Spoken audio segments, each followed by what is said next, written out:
Friends, welcome to Adista classes. आज हम बात करने जा रहे हैं इंडियन क्लाइमेट यानी भारत की जलवायु के बारे में।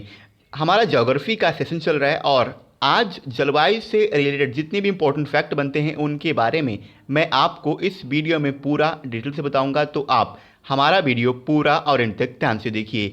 अगर आपको हमारी ये वीडियो पसंद आए तो वीडियो को लाइक कीजिए, हमारे चैनल एडी स्टार क्लास को सब्सक्राइब कीजिए और आपके पास जितने भी एजुकेशनल ग्रुप हैं आप उस ग्रुप में हमारे वीडियो को शेयर भी कर सकते हैं, जिससे मैक्सिमम स्टूडेंट को हमारे वीडियो के माध्यम से फ़ायदा मिल सके। सबसे पहले आज मैं आपको क्लाइमेट और मौसम के बारे में आपके माइंड में जो भी बचपन से कन्फ्यूज़न है उसको इस वीडियो में पूरा लाइफ टाइम के लिए दूर कर दूंगा। तो शुरू करते हैं सेशन। सबसे पहले क्लाइमेट के बारे में डिस्कस करते हैं। क्लाइमेट यानी जलवायु, ये क्या होता है? तो जलवायु किसी क्षेत्र में लंबे समय तक मौसम की जो स्थिति होती है उसे उस स्थान की जलवायु कहते हैं।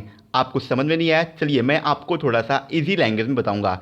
जलवायु किसी पर्टिकुलर एरिया में यानी किसी क्षेत्र में जब लंबे समय तक मौसम एक जैसा ही रहता है तो उसे उस स्थान की जलवायु कहते हैं।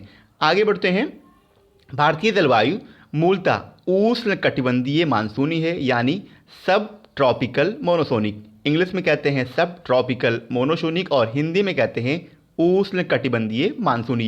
ये भारत की जलवायु है। मानसून ये वर्ड आप बचपन से कई बार सुन चुके होंगे, शायद आज तक आपने इसे सैकड़ों बार सुना होगा मानसून। अब इसका मतलब क्या होता है? तो मानसून अरबी भाषा के मौसम शब्द से ये लिया गया है। एक शब्द है मौसम अरबी भाषा का और इसी से मानसून लिया गया है और जिसका अर्थ होता है ऋतु। ऋतु इसके बारे में भी मैं आपको बताऊंगा अभी नीचे थोड़ी देर में।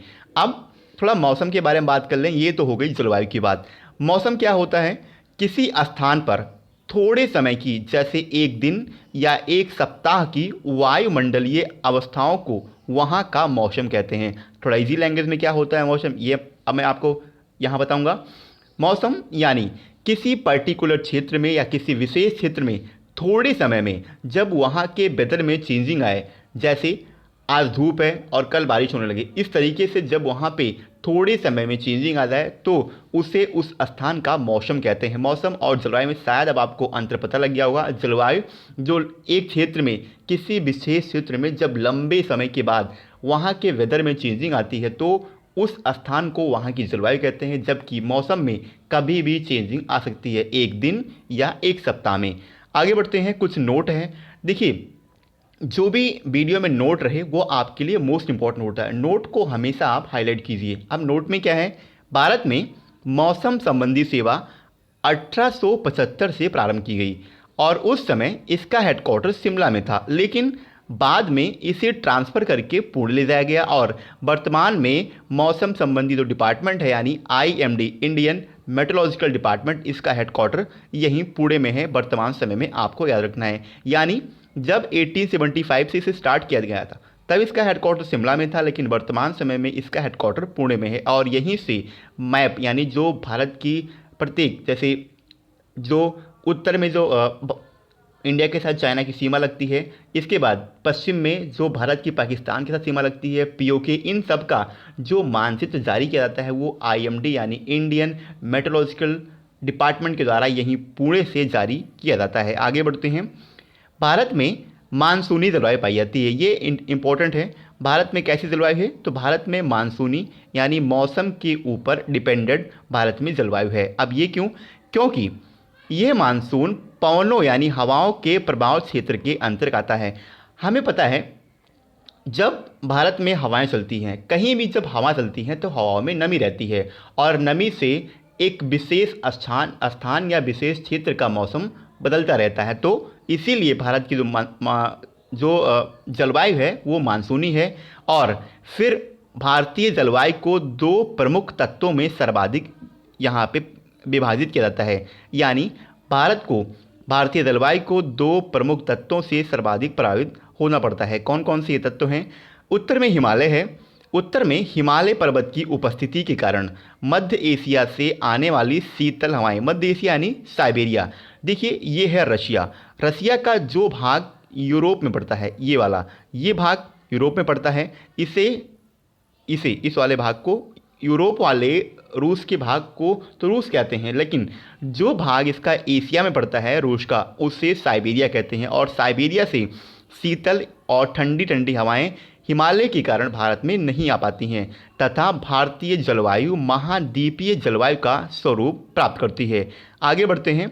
अब दूसरी उपस्थिति ये है, दक्षिण में हिंद महासागर की उपस्थिति एवं भूमध्य रेखा से समीपता, जिसके कारण कटिबंधीय जलवायु अपने आदर्श रूप पाई जाती है, जिसकी प्रमुख विशेषता ये है कि दैनिक तापांतर की न्यूनता, अत्यधिक आर्द्रता वाली वायु और संपूर्ण देश में न्यूनाधिक रूप में वर्षा का होना, ये दो पर्टिकुलर रीजन है भारत में मानसूनी जलवायु का। आगे बढ़ते हैं। अब भारत में मानसून प्रारंभ कब होता है? तो भारत में मानसून के शुरुआत की सामान्य तिथि श्रीलंका और अंडमान निकोबार द्वीप समूह में यानी बंगाल की खाड़ी में मई के अंत में आता है और 2 जून को 1 से लेकर 2 जून के बीच में मानसून के बादल केरल के मालाबार तट, कहाँ पे, ये इंपॉर्टेंट फैक्ट है, केरल के मालाबार तट में मूसलाधार वर्षा होती है। यानी भारत में सबसे पहले मानसून केरल में एक तट है मालाबार तट, और यहीं पे सबसे पहले 2 जून को भारत में खूब मूसलाधार झमाझम वर्षा होती है। आगे बढ़ते हैं। देश में मानसून का परवर्ती विकास प्रायद्वीप द्वारा 2 धाराओं में विभाजित किया जाता है। अब ये कौन कौन सी हैं? एक है बंगाल की खाड़ी की धारा और दूसरी है अरब सागर की धारा। ये है इंडिया का मैप और ये है हिंद महासागर। हिंद महासागर से जब हवाएं आती हैं तो ये 2 भागों में, यहाँ से नीचे से ये 2 भागों में डिवाइड हो जाती हैं। एक जाती है बंगाल की खाड़ी की तरफ, जो बांग्लादेश से या पश्चिम बंगाल से और उड़ीसा से होते हुए गंगा के बेसिन से, ये पटना, बिहार में पटना है, वहाँ से होते हुए उत्तर प्रदेश के इलाहाबाद से, कानपुर से होते हुए ये दिल्ली तक वर्षा करती है, बंगाल की खाड़ी की शाखा। लेकिन जो अरब सागर की दूसरी शाखा है, इससे यहाँ ये है सह्याद्री, मैंने आपको बताया था, ये है पश्चिमी घाट और ये है पूर्वी घाट। पश्चिमी घाट पर अरब सागर के द्वारा खूब वर्षा होती है, लेकिन अरावली जो पर्वत है राजस्थान में, यहाँ पे वर्षा नहीं हो पाती है, क्योंकि हवाओं के समानांतर ही अरावली का जो पर्वत है, ये पूरा हवाओं के समानांतर, हवाएं इस दिशा में चलती हैं और हवाओं के समानांतर होने के कारण अरावली पर वर्षा नहीं हो पाती है। लेकिन पश्चिमी घाट पर अरब सागर की शाखा के द्वारा खूब वर्षा होती है और यहीं पे 2 जून को केरल के मालाबार तट पर सबसे पहले भारत में मानसून आता है और यहीं पे खूब वर्षा होती है। अब कुछ डिटेल हैं। भारत की स्थिति भूमध्य रेखा यानी विषुवत रेखा के उत्तर में है और कर्क रेखा इसके मध्य भाग से होकर गुजरती है। मैंने आपको बताया था कर्क रेखा भारत के बीचों बीच से लगभग गुजरती है और ये भारत के 8 राज्यों से होकर के गुजरती है। कर्क रेखा के दक्षिण वाला भाग उष्णकटिबंध में आता है और हिंद महासागर, बंगाल की खाड़ी तथा अरब सागर की समीपता के कारण यहाँ की जलवायु में एक प्रकार की समानता के दर्शन होते हैं। कहाँ पे? भारत में, क्योंकि हिंद महासागर, बंगाल की खाड़ी और अरब सागर ये तीनों भारतीय जो उपमहाद्वीप है इसके समीप में ये पड़ते हैं। इस जलवायु समानता में हिमालय पर्वत की जलवायु अवरोधक के रूप में उपस्थिति भी महत्वपूर्ण भूमिका निभाती है। क्यों? क्योंकि जब हवाएं चलती है इस तरीके से जाती हैं और हिमालय से टकराती हैं तो हिमालय के तराई क्षेत्र में यानी शिवालिक में खूब वर्षा होती है और हवाएं टकरा कर यहीं पे सारी नमी छोड़ देती हैं और हिमालय को पार करके यानी हिमालय के उत्तर में आने वाली अरब सागरीय और बंगाल की खाड़ी की शाखाएं से जो हवाएं होती हैं उनसे यहीं पे हिमालय के उत्तर में नहीं बल्कि हिमालय के दक्षिण में ही सारी नमी छोड़ के यहाँ पे वर्षा हो जाती है और हिमालय के उत्तर में इससे वर्षा नहीं हो पाती है। इसीलिए और इससे ये काफ़ी महत्वपूर्ण है भारत की भौगोलिक अवस्थिति के कारण। उच्चावन संबंधी विविधताएं, जल एवं स्थल का असमान वितरण, वनस्पति आवरण एवं स्थिति ऐसे महत्वपूर्ण कारक हैं जो भारत की जलवायु को प्रभावित करके इसमें विभिन्नता उत्पन्न करते हैं। इस विविधता पर सर्वाधिक व्यापक प्रभाव शीत एवं ग्रीष्म काल में परिवर्तित होने वाली मानसून हवाओं का पड़ता है। लगभग संपूर्ण देश पर मानसून पवनों का इतना स्पष्ट प्रभाव पड़ता है कि यहाँ पर 4 प्रमुख ऋतुएं पाई जाती हैं। मोस्टली जो इम्पोर्टेंट फैक्ट हैं उनको मैंने यहाँ पे हाईलाइट किया है। मानसून पवनों द्वारा समय समय पर अपनी दिशा पूर्णतः परिवर्तित कर लेने के कारण ये ऋतुएं भी क्रमानुसार चक्रवत परिवर्तित होती रहती हैं। अब ये ऋतुएं कौन कौन सी हैं, तो चलिए ऋतुओं के बारे में देखते हैं। भारत में मिलने वाली 4 प्रमुख ऋतुएं निम्नलिखित हैं। सबसे पहले इसे इन चारों ऋतुओं को 2 प्रमुख भागों में डिवाइड किया जाता है। एक उत्तर पूर्वी मानसून की ऋतुएं और दूसरा दक्षिण पश्चिम मानसून की ऋतुएं। अब उत्तर पूर्वी मानसून में कौन कौन सी है, तो शीत ऋतु और ग्रीष्म ऋतु। शीत ऋतु ये मध्य यानी ठंड का जो मौसम होता है ये मध्य दिसंबर से लेकर के मध्य मार्च तक चलता है, जबकि जो ग्रीष्म ऋतु का मौसम होता है वो मध्य मार्च से लेकर के मई तक चलता है। और दक्षिण पश्चिम मानसून की जो ऋतुएं होती हैं ये 2 भागों में हैं। कौन कौन सी, एक है वर्षा ऋतु और दूसरी है शरद ऋतु या मानसून अपसरण ऋतु। जो ये वर्षा ऋतु होती है, मैंने आपसे बताया 2 जून को सबसे पहले अरब सागर की जो शाखा होती है वो केरल के मालाबार तट से टकरा कर यहीं पे वर्षा करती है। इसके बाद सह्याद्री यानी पश्चिमी घाट पर खूब वर्षा होती है, जबकि बंगाल की खाड़ी की जो शाखा होती है इससे अरब सागर की आने वाली हवाओं के बाद में यानी सबसे पहले अरब सागर की जो शाखा है इससे वर्षा हो जाती है, इसके बाद बंगाल की खाड़ी से वर्षा होती है। और बंगाल की खाड़ी से जो वर्षा होती है वो उत्तर भारत के मैदानों के लिए काफ़ी महत्वपूर्ण होती है। दूसरी है शरद ऋतु, या ये अक्टूबर से लेकर के मध्य दिसंबर तक, इससे आपको याद रखना है, यानी जो शरद ऋतु भारत में होती हैं ये अक्टूबर से मध्य दिसंबर तक होती हैं। आगे बढ़ते हैं, आपके लिए कुछ और जानने के लिए है। आज आप कुछ एडिशनल फैक्ट जानेंगे, कुछ विवरण है। सबसे पहले मैंने आपसे इससे पहले बताया भारत में मानसूनी जलवायु पाई जाती है क्योंकि ये मानसून पवनों के प्रभाव क्षेत्र के अंतर्गत आता है, यानी हवाओं के द्वारा यहाँ का जो मानसून है भारत का वो डिपेंड होता है। और हवाएं यहाँ पे 2 प्रकार से आती हैं, एक अरब सागर से और दूसरी बंगाल की खाड़ी से, और दोनों तरफ से आने वाली हवाओं से खूब वर्षा होती है। अरब सागर से आने वाली जो शाखाएं हैं उनसे वर्षा होती है महाराष्ट्र, गुजरात, केरल, गोवा और कर्नाटक जैसे जितने भी पश्चिमी घाट के राज्य हैं उनमें, जबकि बंगाल की खाड़ी से आने वाले में उड़ीसा, पश्चिम बंगाल, छत्तीसगढ़, झारखंड, बिहार, उत्तर प्रदेश से लेकर के हरियाणा और पंजाब तक जो बंगाल की खाड़ी से आती है शाखा उनसे वर्षा होती है। अब इसके बारे में कुछ मैं आपको नीचे बताऊंगा। फिलहाल हम यहाँ पे अब कुछ बात करेंगे अधिक वर्षा वाले क्षेत्र। भारत में ऐसे कौन से क्षेत्र हैं जहाँ पे सर्वाधिक वर्षा होती है, तो असम, अरुणाचल प्रदेश, मेघालय, सिक्किम, पश्चिम बंगाल, कोंकण कोंकण ये केरल में पड़ता है, मालाबार तट ये भी केरल में है, और मणिपुर, ये कुछ ऐसे भारत के क्षेत्र हैं जहाँ पे सर्वाधिक वर्षा होती है। अब डिटेल में जानिए इसके बारे में। पश्चिमी घाट पर्वत का पश्चिमी तटीय भाग हिमालय पर्वतमाला की दक्षिणवर्ती तलहटी में सम्मिलित राज्य असम, अरुणाचल प्रदेश, मेघालय, सिक्किम, वेस्ट बंगाल का उत्तरी भाग, पश्चिमी तट के कोंकण, मालाबार तट जो केरल में पड़ता है, दक्षिणी किनारा, मणिपुर और मेघालय ये शामिल है। यहाँ पे सर्वाधिक वर्षा होती है और यहाँ जो वर्षा की मात्रा होती है वो 200 सेंटीमीटर से भी अधिक की होती है, यानी यहाँ वर्षा खूब होती है। ये फैक्ट है। विश्व की सर्वाधिक वर्षा वाले स्थान मासिनराम और चेरापूंजी ये मेघालय में स्थित है। आपको याद रखना है विश्व में सर्वाधिक वर्षा होती है मासिनराम और चेरापूंजी में, और ये मेघालय में पड़ता है, आपको याद रखना है।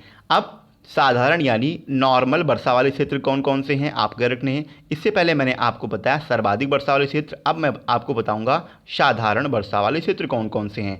तो इस क्षेत्र में वार्षिक जो वर्षा की मात्रा होती है वो 100 से लेकर के 200 सेंटीमीटर तक की होती है, और ये मानसूनी वन प्रदेशों का क्षेत्र है।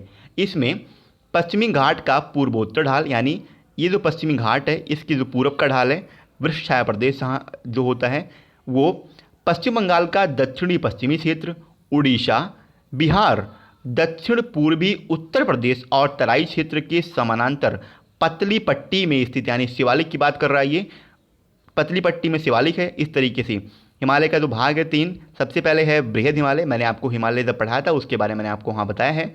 उसके बाद है लघु हिमालय और उसके बाद है शिवालिक। तो ये शिवालिक की बात कर रहे हैं, जो पतली पट्टी है इसकी बात यहाँ पे हो रही है। तो पतली पट्टी में स्थित उत्तर प्रदेश, यानी जो उत्तर प्रदेश का तराई एरिया जैसे गोरखपुर हो गया, इन सब चीज़ों में, और पंजाब होते हुए जम्मू कश्मीर के क्षेत्र शामिल है जहाँ पे साधारण रूप से वर्षा होती है। इन क्षेत्रों में वर्षा की विषमता 15% से 20% तक पाई जाती है। अतिवृष्टि एवं अनावृष्टि के कारण फसलों की यहाँ बहुत हानि होती है, क्योंकि कभी कभी यहाँ वर्षा अधिक हो जाती है और कभी कभी वर्षा होती ही नहीं है, इसलिए यहाँ फसलों को काफ़ी ज़्यादा हानि पहुँचती है। अब हम बात करेंगे कम वर्षा वाले क्षेत्र, ये बात कर रहे हैं भारत की। भारत में ऐसे कौन से क्षेत्र हैं जहाँ पे कम वर्षा होती है? अब इसके अंतर्गत मध्य प्रदेश, दक्षिणी का जो पठारी भाग है वो गुजरात, गुजरात का जो पूर्वी भाग है वो उत्तरी तथा दक्षिणी आंध्र प्रदेश, कर्नाटक, पूर्वी राजस्थान, दक्षिणी पंजाब, हरियाणा, दक्षिणी उत्तरी प्रदेश, ये इसमें आते हैं जहाँ पे कम वर्षा होती है। यहाँ 50 से 100 सेंटीमीटर तक वार्षिक वर्षा हो जाती है। वर्षा की विषमता 20% से 25% तक यहाँ पे होती है। अब हम बात करेंगे अपर्याप्त वर्षा वाले क्षेत्र, यहाँ यानी जहाँ पे वर्षा बिल्कुल नाम मात्रा में या होती ही नहीं है, होती है लेकिन जहाँ पे बिल्कुल एकदम नाम मात्रा में वर्षा होती है, आपको याद रखना है। अब ये कौन कौन से क्षेत्र हैं? तो इन क्षेत्रों में वर्षा होने वाली वार्षिक वर्षा की मात्रा 50 सेंटीमीटर से भी कम की होती है, यानी यहाँ पे केवल नाम मात्र की ही वर्षा होती है। कच्छ, पश्चिमी राजस्थान, लद्दाख, ये 3 मुख्य रूप से भारत के क्षेत्र हैं।